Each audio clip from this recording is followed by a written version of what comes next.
Okay, we are live. Welcome to Boston Basic Income. I'm Alex Howlett.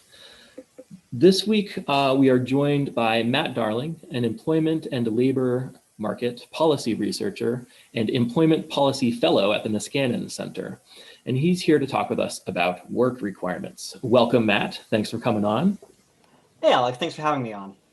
Yeah, so there's a lot of questions that we can ask around this. One of them is that, the distribution of money and other benefits in our economy often comes with work requirements attached. In the context of the labor market in particular, it's just natural. It's normal to get paid only if you work a job.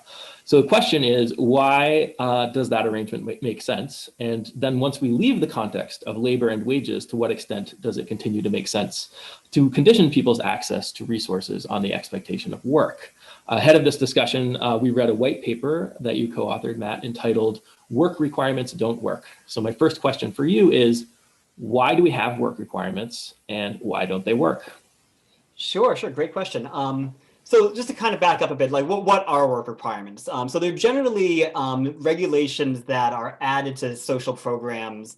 And what they basically say is that in order to receive this benefit, you need to either be working or be applying for jobs. Sometimes it's volunteering, things like that. But there's sort of like some sort of idea of trying to make you do this. Programs that have this, TANF, so temporary assistance for needy families.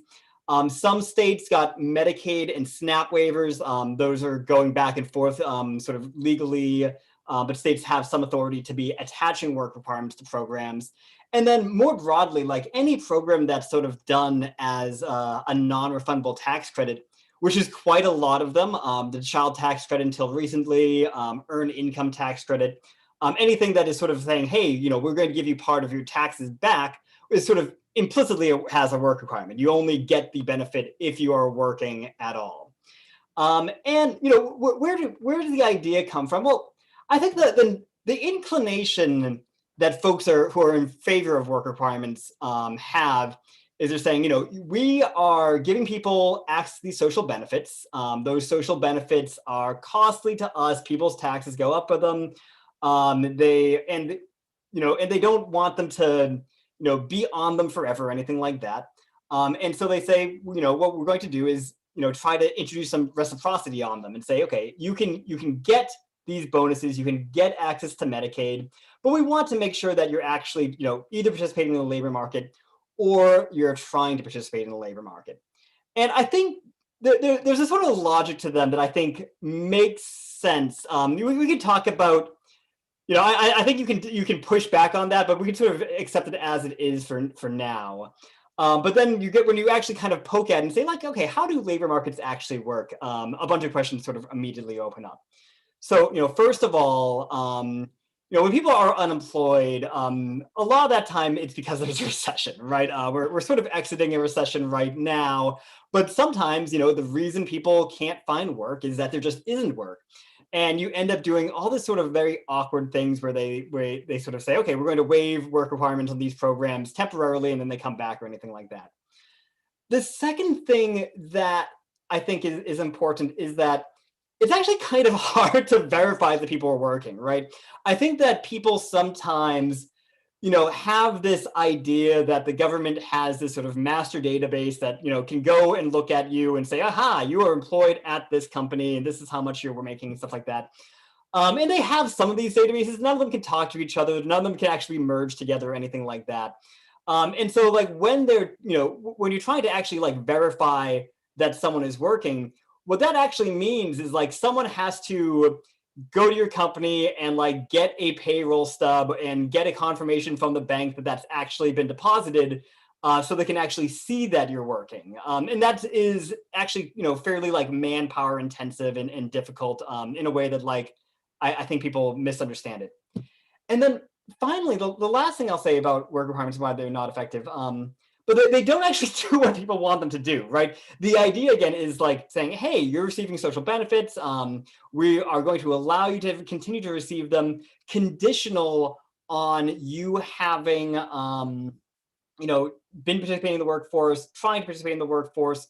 And there's been a bunch of evaluations of this. So, I think all the states that were trying to implement these were making a bad mistake from policy level. But what it has allowed us to do is say, like, okay, this state tried to do work requirements, this neighboring state didn't. What happened to unemployment rates? What happened to unemployment rates among people receiving Medicaid during the time period? And the answer is basically nothing, that they don't actually achieve their desired goal of increasing workforce participation, of getting people into jobs.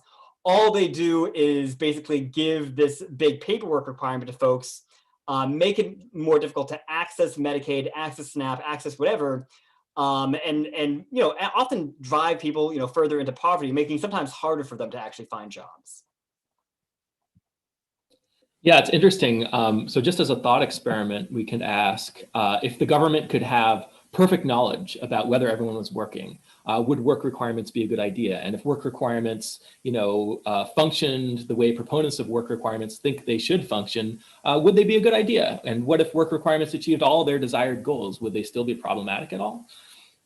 Yeah. I mean, I think they would. Like, I mean, when I talk about this, I mostly talk about like, the real world that we're in, where they're not going to work, and we're not going to get sufficiently advanced machine learning so that they do work. So we can sort of ask it. But like, I think that's a valid question, where you say, okay, like, do we need to do that? Do we actually think that work is desirable in general? Or do we not trust people to make their own decisions between like their leisure and their work?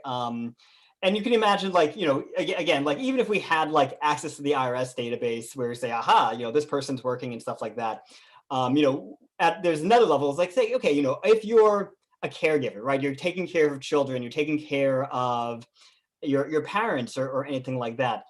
Something that isn't showing up in GDP, you're not getting paid, but are doing a valuable service for the community, are doing something that benefits people, outside of a market specifically. Do we count that? I think the other question is like, is this something that we think that is like the government's job, right? That they should be going and enforcing these sorts of things. Now, obviously at one level, like, work is where stuff comes from, right? People do work, they make things, people then go buy those things.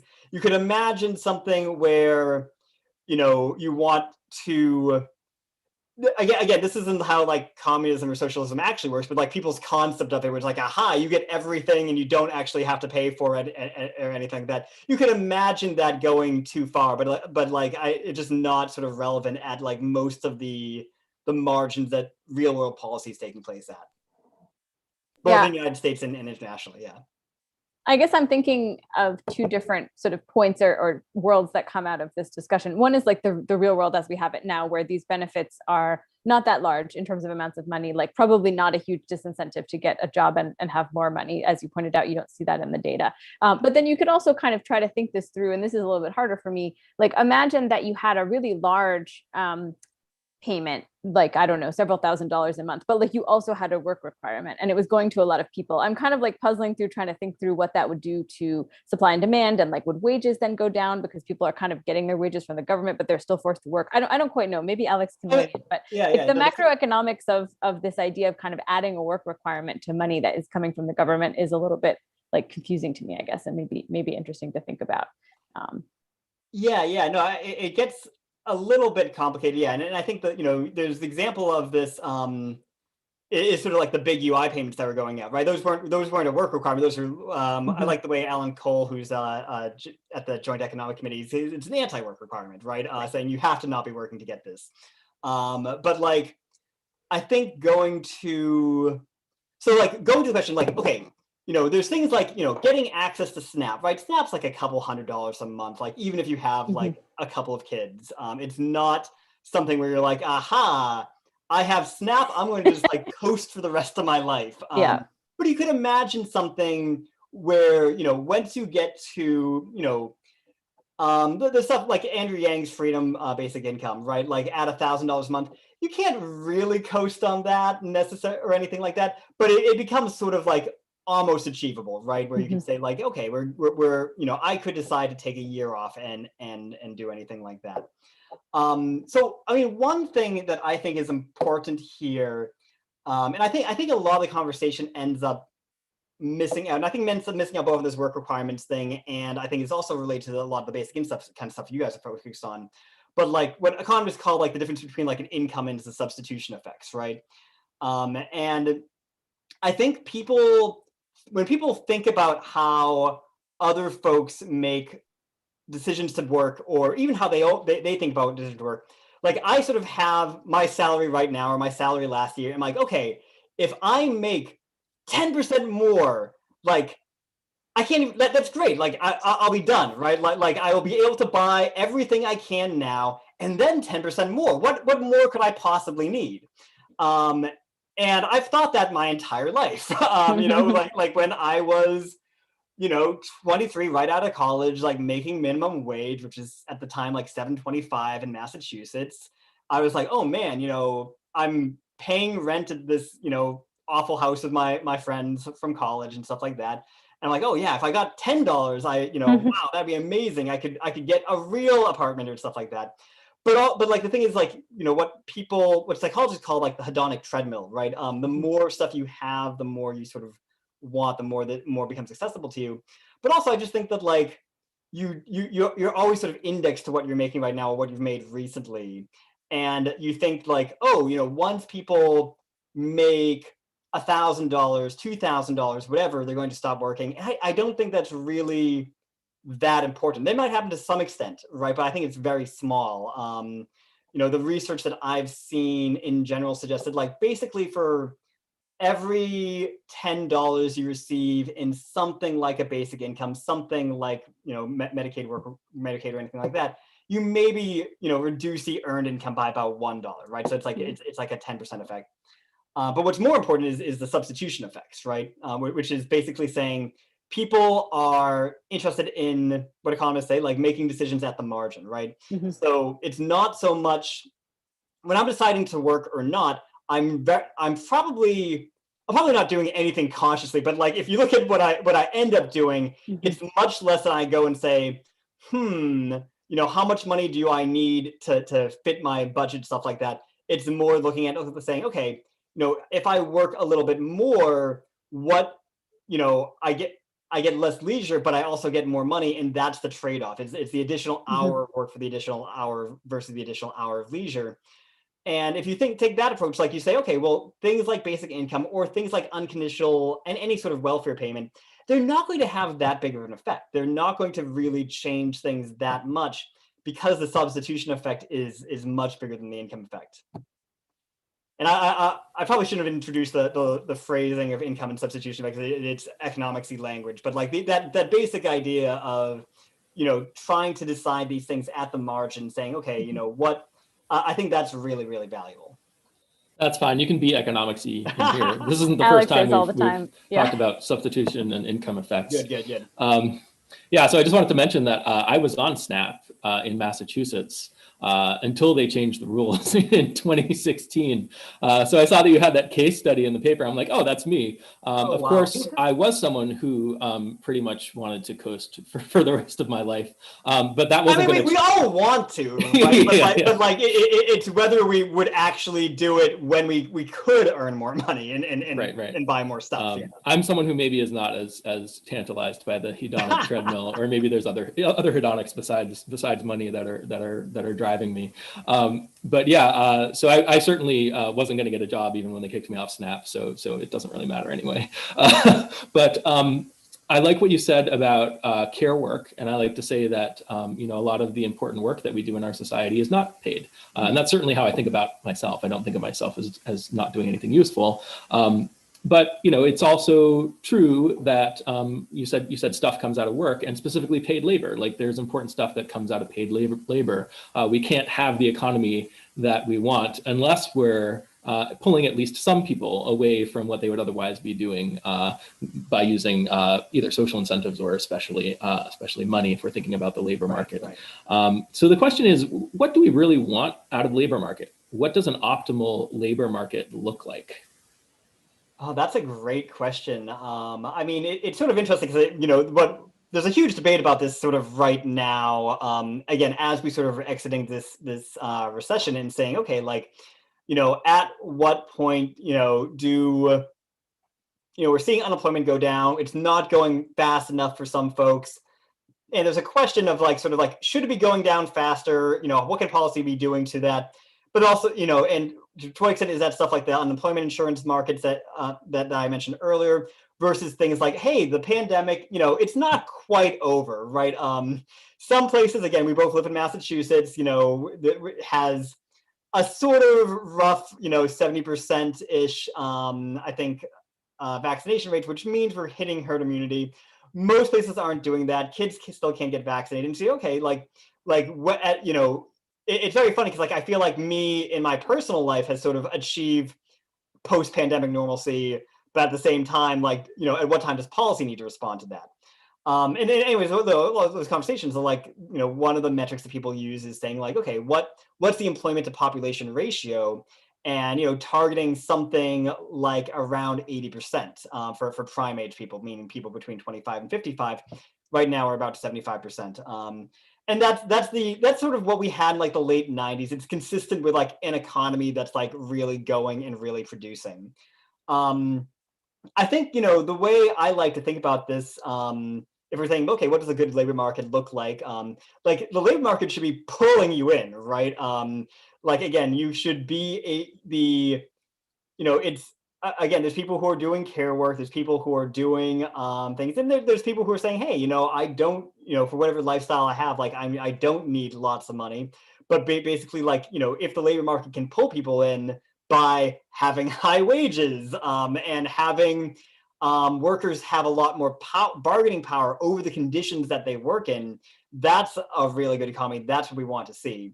And then the thing is like, after that, you can sort of say, well, like, people can make these labor leisure trade-offs on their own, right? I think a lot of like the bad reasoning behind work requirements, and it's hard because you don't see people say this explicitly a lot. You can sometimes kind of, almost see it like between the lines, but I very rarely see people say it explicitly. Is sort of like people do really well when they have jobs, but they don't know it. And I'm like, no, I find that kind of absurd. The idea that, people would benefit from working, that they would actually like having a job, and that you almost need to use policy to like trick them into doing it. You can sort of see that in a couple of things. Scott Winship, who's at AEI, he had a piece recently in Real Clear Politics I thought was one of the more sort of almost explicit making that claim. But he was saying like, yeah, people, and I'm coming to this as someone who's done a lot of work in like behavioral economics, and so like I sort of objected to the way he was framing it, but saying, hey, people sometimes make mistakes, and like one thing might be is mistakenly not deciding to work. And I sort of think that's really unlikely. People do make mistakes, but the type of mistakes that people make are much more clustered around things like getting a mortgage, right? Getting a mortgage is something you do like 2 or 3 times in your life, maybe. You don't know how to do it. You don't get that much feedback. It's hard to do.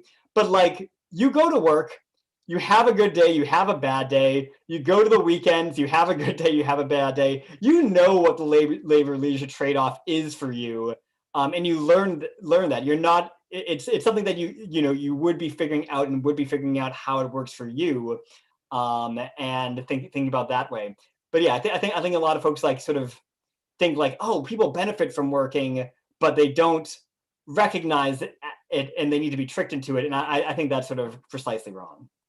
Yeah, I mean, I think there are enough people in the world that maybe you could find someone for whom that's true, but you kind of also have to kind of step back and say, well, what's the big picture? Why is there even such a thing as a job? And it's because there's something that wouldn't get done unless you paid people to do it. So the whole point is that there's things that people would rather not do, and then you can compensate them and hire them to do that stuff. So it's the payment is an incentive, right? And maybe Bethany can speak to this, but the psychology itself is also an incentive. The psychology about feeling good about work.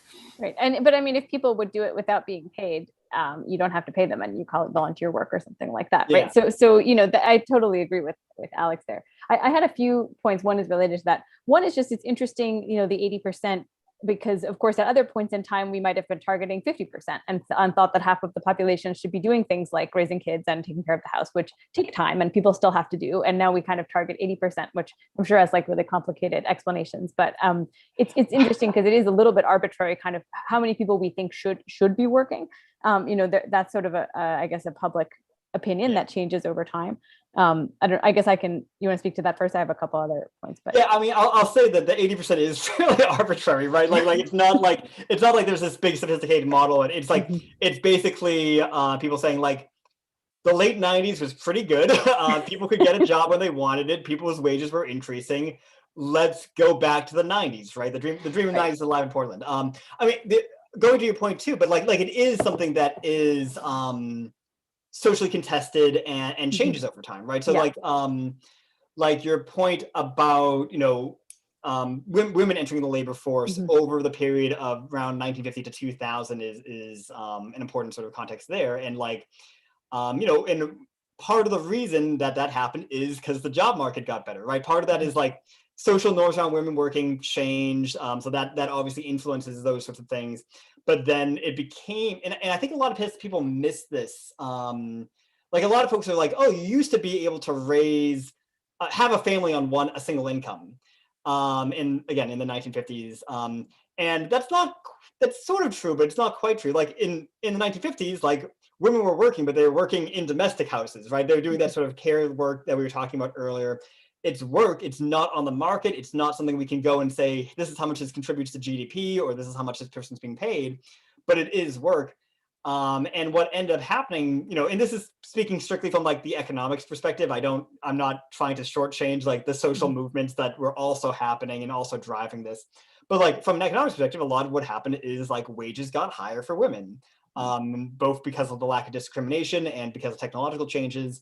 And that sort of said, okay, like maybe, if you're someone who, in your sort of Mad Men world, like was a secretary and then had kids, and then, it's the 60s and you're like, actually, I could make more, I could make a bunch of money still, if I went back to the workforce. You might rejoin it, or you might decide not to leave in the first place. And this obviously ties in, families are quite different people doing, but like the more women can make on the margin in the workforce, the more they're going to be attracted to it. And you might not decide that it's for you, but like, the trade-offs change. I guess one thing I'm totally with you. And one thing I've wondered about and don't know the answer to is whether you then, and I'm in favor of that being a choice, but like, I wonder if whether more people entering the workforce ultimately suppressed wages or suppressed wage growth because like of the supply and demand, right? So like on the one hand, you have a greater draw into the workplace if wages are going up for women, but on the other hand, like over time, did this actually create, a bind where people who wouldn't have wanted to go, even for the wages they're currently making, now feel that they have to because their partner isn't making as much because there's more labor supply relative to labor demand. Yeah. I mean, if you think about like, women entering the workforce, it has the effect you talk about, right? On labor supply, right? Labor supply goes up, quantity labor goes up, wages go down. So that's definitely partly going on. The other thing to mention, though, is that also demand's increasing, right? So from your sort of Keynesian, or even, you don't even need to go all the way to Keynes for this, but like basically, if you think there's only one market, which is, let's oversimplify, but like those women are getting jobs and they're spending money on something, right? Or they and their partner are spending money on something. Some of that's going to go back into the labor force and then end up having, affecting wages on that side. This is something we see a lot in immigration. So when you actually have examples of a bunch of immigrants going into a community because of a, what economists would call like a quasi-exogenous event. So the classic example is the Mariel boat lift, where a bunch of people left Cuba and went to Miami. You don't actually see wages go down. And the reason is that because the immigrants are, they're going and getting jobs, but then they're getting those jobs and they're spending the money on those jobs, and those end up canceling each other out. It doesn't need to exactly cancel each other out. That's been sort of what we've observed empirically so far is, it's either canceled out or small enough to be not distinguishable. And and I don't know exactly about this with women, but I expect that it's going to be at least similar, right? That they're not, maybe not canceled out, but like the effect is more muted than you might expect because of the increase in pay.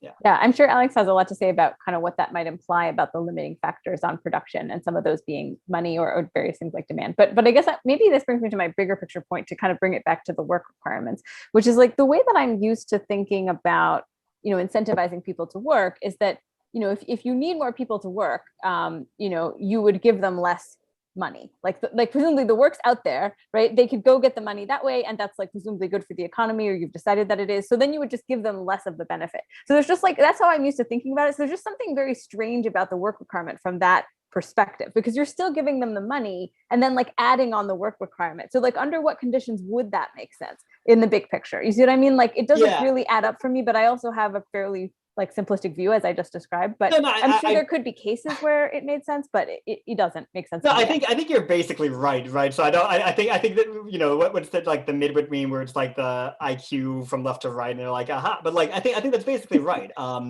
Is like it is this. It's very weird to be like, oh, we're going to like do both of these things at the same time, right? And make it really complicated. And again, I don't. Like it's one of those things that I don't think anyone would design a system like this, right? Like if you sat down and designed it, like and to one extent, I wondered, my guess is part of this is like the politics, right? You could say, you could imagine something where, one person is trying to get the something to be bigger, right? They're saying, hey, we want to, increase the SNAP payments, and the only way you can get a conservative or moderate person to sign off on that is if you also put more restrictions on it. I think maybe that's part of where they come from, is that sort of like political bargaining or anything like that. But I do also just think like it is not a good system and is mistaken and is based off of these misconceptions about the labor market, misconceptions about how people decide whether to join the labor market, and then also like the sort of misconceptions I mentioned earlier, where it's like people think that these things are just going to happen, and like that there's the magic government database that says whether you have a job or not. Let me follow up on the magic government database, because I know the work requirements was, the paper's like a few years old right now, and it was very, very, very important in the sort of, because this was one of the major pushes of the Trump administration, was doing like Medicaid waivers to allow work requirements, which are normally not allowed, but allowing states to do that. But like one of the things that's happening right now in work requirements world is, I mentioned earlier the big unemployment insurance, which is $300 a week right now, and a lot of states have said, hey, we think that the pandemic's over for us, or the trade-off isn't worth it for us. We want people to get back in the labor market, so we're getting rid of the things. I don't think that's a good idea. I've seen arguments that it is, some completely not credible, some somewhat quite credible. But then what a lot of them are doing is saying, what we're going to do is we're going to replace the unemployment insurance program with a job finding bonus. And people love this, right? Like people love the idea of like the bonus, of getting it. And again, this is one thing, so I'm like, oh my gosh, no one is going to actually get these bonuses. So if you look at some of the states that do it, so like, unemployment insurance, like you go and you register, you have to verify that you're unemployed every once in a while, but then the State Department of Labor is sending you the money, right? Once you've done that, they're doing it, and it's on their plate. And the way that the states that I've seen do this so far is they basically say something like, if you start a job, in July or in August, and then you stay on that job for 10 weeks and verify that you stay on that job, you can get $1,000 payment or whatever the money is. And I'm like, how are people going to actually do this? And they're like, we're going to make a web portal. And states just love solving problems by saying we're going to make a web portal, then the web portal doesn't work. But like, I think Alex mentioned it, but I just started my job at the Niskanen Center. I'm just figuring things out, and what are the different policies. I realized this afternoon, I'm like, oh, I should tell them I'm on a podcast, so they know they can sort of make sure I don't say anything crazy on it. But like one thing, like but like I have no idea how I'd go and verify that I've worked there for 10 weeks, right? Like I would have to go and like talk to my boss, talk to like different people in the finance and administration things and like figure that out. And then you also like, you could imagine something where the boss is like, sure, like I'll write this letter for the government for you, but like, make sure you come in on Saturday. And like it gives them this sort of bargaining power with that. But like I'm super curious. There's a lot of states are implementing these right now, and they haven't put out much detail about how they're going to actually like make them work. But my sort of guess is that like maybe 25% of people who are eligible are going to actually get that. And that's not, that's probably like average for a lot of welfare programs in the United States is that most people who are eligible are like don't actually end up getting the money. Yeah. I liked what you're saying about, or what you both were saying about how it's kind of a puzzle that we have this work requirements thing, and why did we start doing this, that kind of thing. And I think there is actually kind of a straightforward intuition for it, which is that, you, especially in like a small scale society or something, you want everyone to kind of be pulling their own weight, contributing to the group.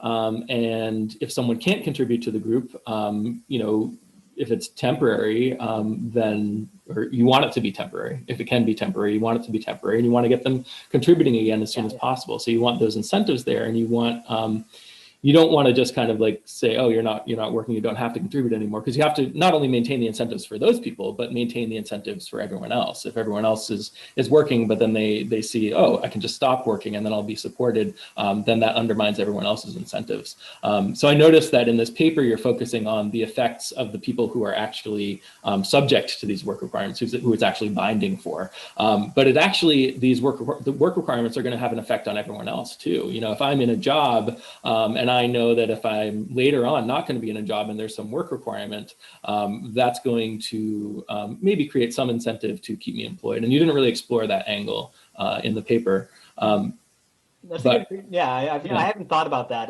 That sort of like macro level. Right. Yeah. And that's like, I mean, that's definitely a thing, right? The sort of like insider outsider thing where it's like people who are in the job market now or have jobs like, have some incentive to like not let others in or to sort of keep it. And like, one of the things that's interesting, going back to the sort of macro conversation is like, what a healthy job market is one that actually has like a lot of people quitting their jobs, right? And I think people misconceptualize sometimes like how dynamic the US job market is, right? Like if you go and you like follow, the headline news, in a given month, there'll be like 300,000 new jobs. And that sort of disguises that, when they say 300,000 new jobs, what that usually means is like 6.5 million people got hired and 6.2 million people quit. Like there's just an absolutely enormous amount of churn happening within the labor markets. And like, part of what basic income or enhanced UI or any sort of money or any sort of thing is it actually lets people go around and look for the jobs that are good for them. And obviously, again, you can push these things too hard, but like one of the things that we see when we do this research on like, okay, what does optimal unemployment insurance look like? You do actually say, okay, it's fairly generous for a fairly long period of time. Because finding a job is hard work, and finding a job that's good for you is hard work. And like, if you are, you can also imagine like people who have, it depends on different types of skills and stuff like you have. If you're someone who's a writer or is a computer programmer, you have a job you have skills that are highly fungible, right? You can go from writing for one organization to another organization. You can go from writing Java for one company to writing Java for another company. And that's not always the case, right? So like one thing that's interesting is if, I can't remember the name of this paper, but it was one of the papers I thought was fascinating reading a few years ago. But like, if you look at things like car manufacturing, like if you move from one car manufacturing firm like to another, like it doesn't benefit you at all. That because the processes are just so different that it's basically like it's like you have to basically start over from scratch. And so like a lot of things are saying, okay, like when people, do lose jobs, like how do we give them a little bit more slack so they can retrain, so they can apply to a couple of different places and choose from the best places for them. Or, like figure out, a place that uses a lot of their skills, right? So again, I just switched jobs, and I'm someone who sort of knows behavioral economics, I know labor economics, I know some statistics, and I can write okay.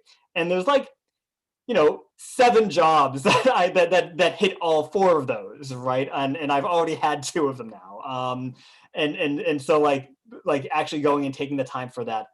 I mean, we've talked about work requirements, but like another thing that happens on unemployment insurance is what's called a work search requirement. And those are sort of funny because like they basically say something like, oh, every week you should be applying for 3 jobs.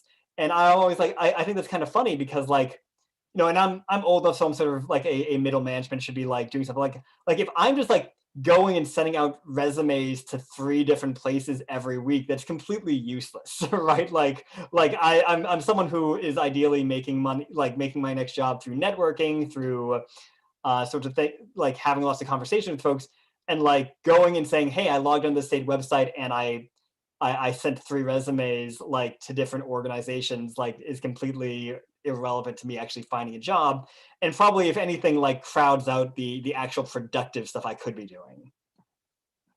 Or could be embarrassing. Like if they like sometimes it would just be inappropriate and you would burn bridges for later, like to be sending jobs like resumes at the wrong time or to companies that aren't appropriate or whatever. I've thought about that. It's really funny too, because like you think about like what the optimal strategy to do, and like is to figure out something that like automatically sends like 3 resumes a week to like whatever places are open, right? And like I'm not sophisticated enough of a coder to do that, but I'm like, oh, it wouldn't, that does not seem like it'd be that complicated to do. And like then you could just probably set that up. I'm sure like you probably don't even need to do like sophisticated. I'm sure there's like online like web apps that could basically do all like the hard stuff for you. Yeah, but this kind of comes back to the questions we were talking about before. So first of all, like it doesn't really make sense because they should incentivize you to get a job with some other means that's more elegant, like the amount of time they pay you, the benefits, right? Like they shouldn't try to like, because people are just going to game this. It's going to not fit every industry. It's like it doesn't make sense because they have other levers that are going to be better. And so I think that's true for a lot of these policies, which kind of brings us back to what Alex was talking about, which is like, and you were talking about this too, like why do these policies get added? And for the politicians, it's maybe like because it makes them, able to get the deal, like looks good to their constituents. But then like, why do the constituents like these things? And I think Alex was trying to get at that a little bit with like maybe where our instincts come from. Like we don't really want people to be dead weight or something like that. I think that's partly true. And I think that would logically maybe apply to certain like part-time disability ones, but like maybe not as much for others where other incentives should do the job.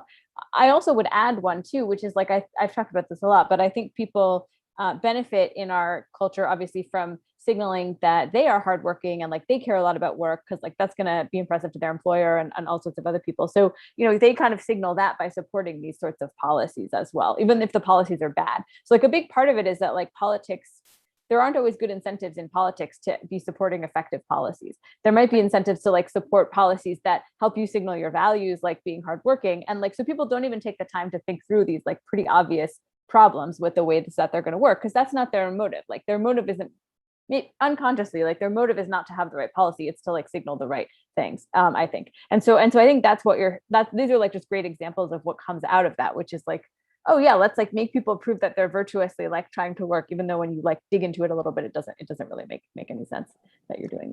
These are great questions. I'll say like my previous work at Ideas 42, like this is like the big project that I was working on when I left is looking at this exactly. And so I'm like, they still have a really strong team on it, but I'm super curious about what they find. But like, so like one of the things that we were looking into is like what sort of drives a lot of like the sort of false narratives people have around poverty. And like, a lot, like the most common one that people talk about a lot about this is like the welfare queen, right? The idea of the, person with like 8 kids who's not working or anything like that.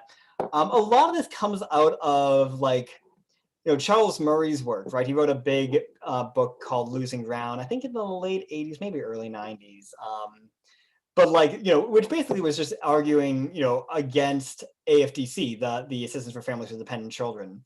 And sort of like a lot of the arguments that he put out there ended up being like what a lot of like the TANF and work requirements that were imposed in the 90s sort of stuff was based off of. But like, it goes to that sort of like the income substitution thing I was mentioning earlier. Like, the reason a lot of people on AFDC weren't working is because AFDC had these like really awful phase outs, which basically says like, okay, you get AFDC. I can't remember the exact numbers on it, and they don't translate because of inflation, but like, you're getting a couple $100s a month, or even more than that. And then as soon as you start working, you start losing money, and you start losing money fairly rapidly. So it's like an implicit marginal tax of like 80%, which makes working not really that beneficial to you, right? And you could, there's ways of fixing that. There's having the phase outs be much more gradual. There's having no phase outs at all, like with the universal basic income. But like, that's a very different problem than the problem they try to solve, which is like, people are on welfare and they're just not working because they have too much money, so we need to require welfare to work. So I think there's like that misconception of how it works at the policy level, but I also think like these sorts of narratives and stuff like that are really important. One thing I was doing is I was actually interviewing folks who about what they think and saying, okay, what do you know about the welfare system? How do you think it works? And one of the interesting things is like, even people who have been on welfare programs, sometimes like they're still sort of like pro work requirements or pro these sorts of stringencies things. And one thing that I thought was really interesting about this is that, you can define yourself against them, right? So like it's sort of interesting. Like you can talk to folks and they're like, oh, I've never taken welfare except for SNAP, and like SNAP's fine. And then other people who are like, I've never taken welfare except the child tax, like it's like the things that you conceptualize as being okay to take. So like, no one is saying, hey, we need work requirements on people who are getting the mortgage interest rate deduction.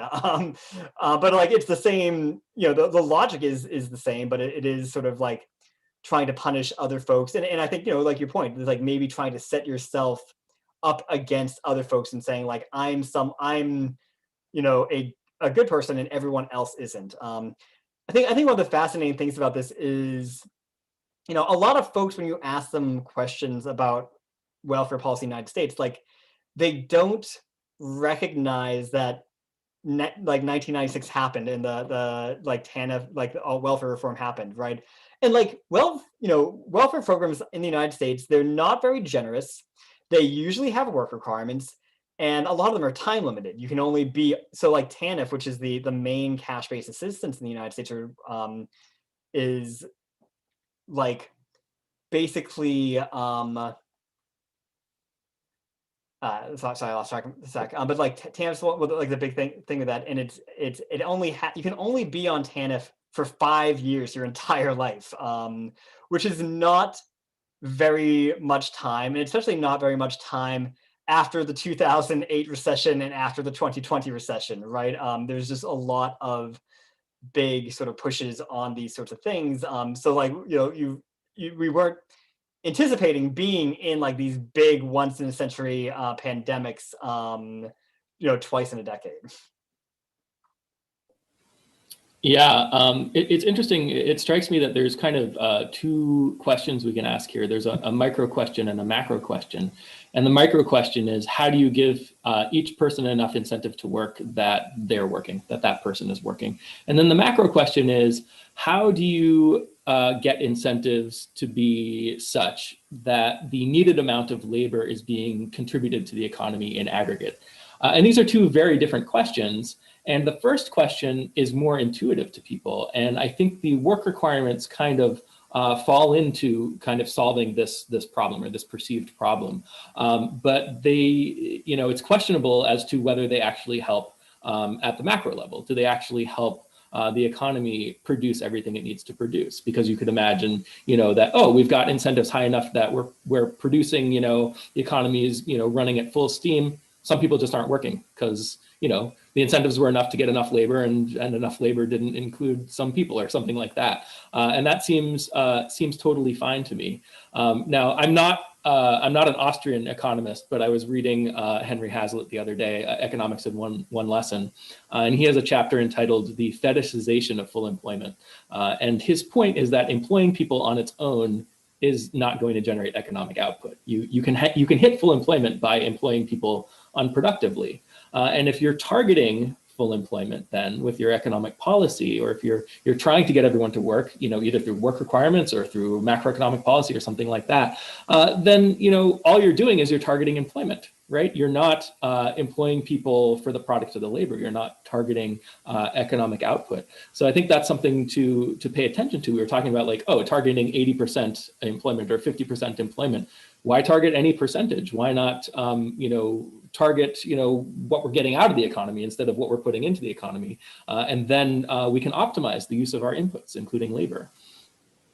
That's fascinating. I should go. I think I read it a few years ago, but like it's so interesting to me how these like debates around this stuff like because like economics in one lesson, it's like it's like what, from 1946 or so. Like it's this big anti-Keynesian policy sort of thing, and but like we keep coming back to this and saying, hey, like what is full employment? And like one of the big questions right now is like is inflation getting up too high? And one question is like at what point should the monetary policy or fiscal policy sort of stop pushing?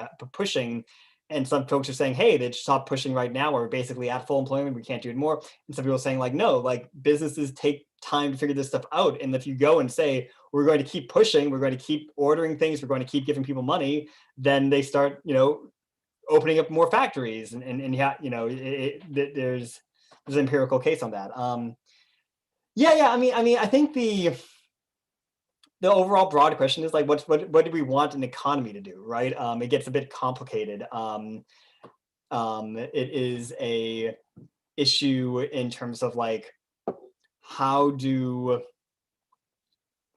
I mean, on the individual level, like people make these sort of work leisure trade-offs. On a macroeconomic level, like, what do we find to do? Like, I mean, I'm thinking about this right now. I'm not sure if I agree with what I'm about to say, so I'm putting but like I'm not sure to some extent if these things matter, right? Like there's individuals can make these sorts of things. I think from a policy perspective, people like are trying to figure this stuff out. We sometimes we use unemployment rates, we use GDP as sort of targets sometimes, as we were talking about earlier with Bethany.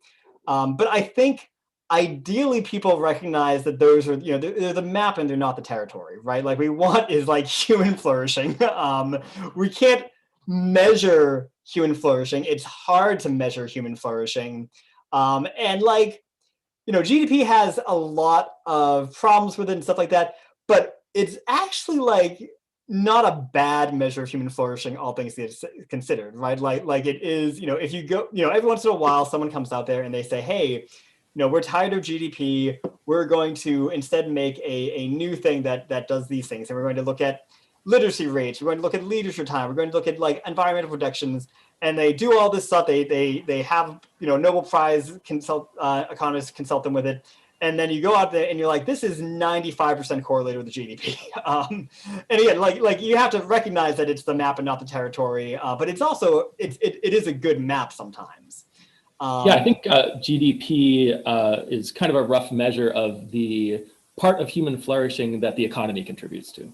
And like if you're going and saying, hey, we're going to like go and force people into the job market to get them to be in the job market, that doesn't help that much. I mean, we go back to like welfare reform, like, I'm not sure if this happened precisely, but like, some of the things that was happening is like, you could imagine happening is like someone is taking care of their kids and then their next door neighbor's taking care of their kids, and then welfare reform comes and says, hey, you need to be working.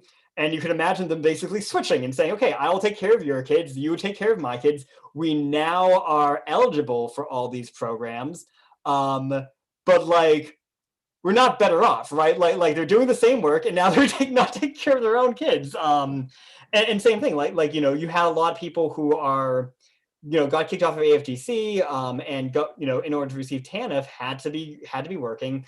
And you read these things about like people who are, doing these awful commutes, and then they're like, their kids are just at home, and they're not getting, attention or anything like that. They're, maybe coming straight home from school and having like 4, 5, 6 hours just by themselves in the house, which is definitely not intended, right? It's definitely not what was going on.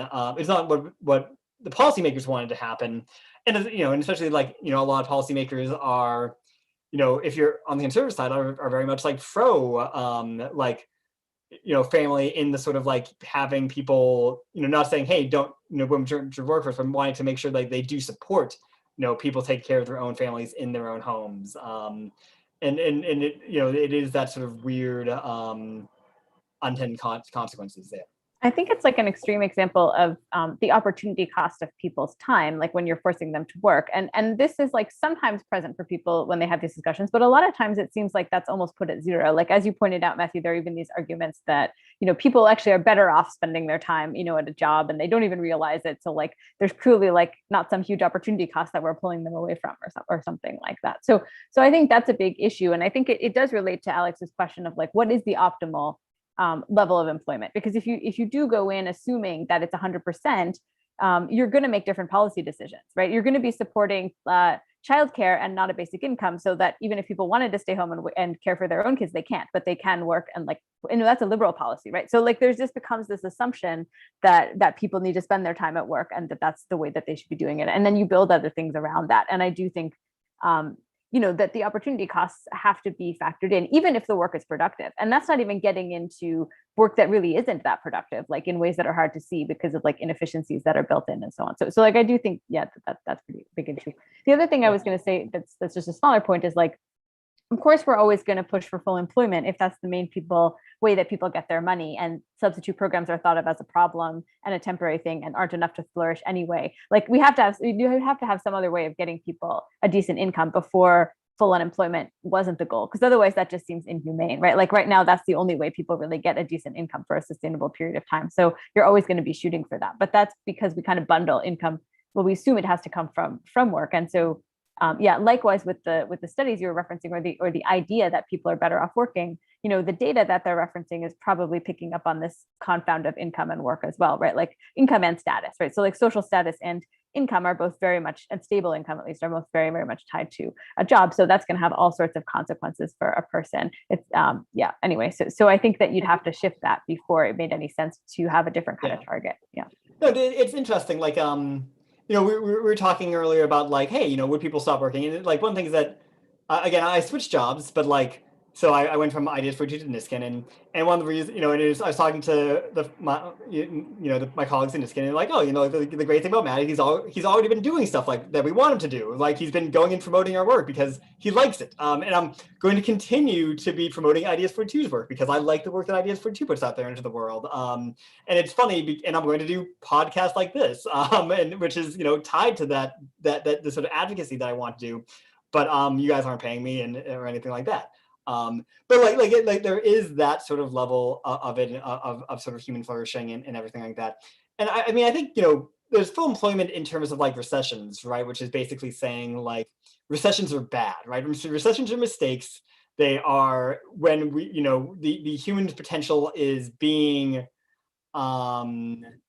mishandled in some sort of way, and we could actually have it more. And I think that's really important to understand. Like, I think a lot of people, going back to like the Austrian economics sort of thing, like a lot of people have this concept like, oh, like the bubble is the mistake. And like, no, like the bubble is actually like when the economy is good. Like, we want the economy to be sort of running and stuff like that. And I think that's a different sort of conversation than the micro sort of thing. But like, you want people who want to work to be able to find stuff, and recessions are when people can't. But I think the other point that you raised, Bethany, yeah, it is this sort of thing where like, we can measure work, we can measure GDP, and again, we have to pay attention, like the map not territory point, which basically, and sometimes people do miss that, right? So like, you can go and say, like the example I gave of people, becoming each other's daycare provider, like GDP goes up, but like no one cares, and it's actually bad. Now, I don't know if there's that many policies that are exactly sort of like that, but like I do think it does mean that, like, leisure is sort of generally undervalued, right? That, if we, Iceland, for example, they're piloting apparently like a 4-day work week. I haven't read too much about this, but like, you can imagine, a 4-day work week would be, we'd all work, or not all of us with 9 to 5 Monday to Friday jobs, we work 80% less or 20% less, 80% of what we do now. And you'd probably see like, a 10% drop in GDP. And like, you could say, well, that's probably worth it, right? I feel like, we're policymakers probably don't feel really empowered to make that sort of trade-off and say, aha, like we're all going to be slightly poorer, but it's going to be worth it. And at the same time, like, people, like no one is looking straight at GDP and saying, aha, how do we get this higher and higher and higher? But you can miss things because of overly focusing on it. Yeah. So there's a lot I could respond to right here, but I liked what you brought up before about how there are things that the government provides for people that we just accept that don't have work requirements associated with them. So a question we can ask is, why work requirements on some things and not on other things? And I think some of these social programs that have work requirements, they're kind of seen as helping people who are outside of how things normally work. Like they fell through the cracks in the economy, or they're down on their luck for a little while or something like that. Whereas other things that the government provides are just seen as normal and necessary everyday things. Now, because I'm a basic income person, it's always interesting to me that basic income seems to be often compared to the types of programs that help people when they're not able to participate in how the economy is normally working. And it's not as often compared to programs like just infrastructure or military or something like that. So I wonder if there's just something about the nature of these social support programs, not basic income itself. I feel like basic income has been unfairly lumped in with so-called social support programs or welfare programs. But I wonder if there's something about the nature of these social support programs and why they were created, in terms of like people not succeeding in the labor market or temporarily falling out of the labor force or something like that, that's tied into why they have work requirements associated with them. That's a great question. And I'm not sure if I know the answer. Like, I mean, you say like, okay, yeah, like there's these things where it's being provided for you, and then saying work requirements. The other thing I'll add is like, things like a lot of programs like require stuff like financial education, right? Where they say like you have to go to this like 6-week class or something like that, which is similarly ineffective. But like we don't make people do that for the roads, right? Like you don't, if you're getting on the highway, you might pay a toll, but no one is saying like, aha, I guess you have to take a driver's license and you have to do that sort of thing. Driver's ed, yeah. Yeah. But like, yeah, you can imagine those sorts of things. That's a great question, and I'm not really sure if I know the answer for that. I guess it hasn't occurred to me. Maybe it's just that it's just counterintuitive in that sort of level. But yeah, I think it is that the thing we were talking about earlier to some extent is like this seen as being a handout to folks, and often seen as being a handout to folks unlike yourself, right? And a lot of things that are public goods or universally provided, like if everyone's using it, maybe you don't feel like that necessary of that. I would, in the same, like, a lot of the stuff like work requirements, stuff like that, like they're really like the process of going through them is really annoying. And one of the interesting things about like the pandemic is like lots of people had to get unemployment insurance and had never done it before. And like, we're like, wow, this state's website is really, really bad and really, really obnoxious. And the fact of the matter is that all the programs are like this all the time. And we're only just sort of seeing that right now, right? So like, the child allowances, which are starting being mailed out tomorrow, which is basically a $300 a month basic income for children, or not quite basic. It phases out at 150K, I think. But the same basic idea. And you know, some people are going to get it because they're automatically getting, because the government has their information, something like that. But like, otherwise, you have to go to the government website and log on, and like the website makes no sense. It's impossible to read. And like people are like, this is really, really bad. And it's getting a lot more attention. But of course, getting TANF, getting SNAP, getting UI has been bad for a long time without people noticing it, because it's something that is just happening to the poor, or just happening to people who had these sorts of income shocks, and just didn't get the sort of attention that it really deserves all the time. Yeah, well, our daughter's 1-year birthday is tomorrow, so I'm sure she's excited about the tax credit as a birthday present. Right, exactly. $300. She's got some toys. Present. Yeah. So we're getting to the end of the hour. We're at the end of the hour. Any final thoughts you want to leave us with, Matt? Oh gosh, I'll just say, like, so the work requirements paper we've referenced, that's work I've done. I did at Ideas 42, so you can find it at ideas42.org.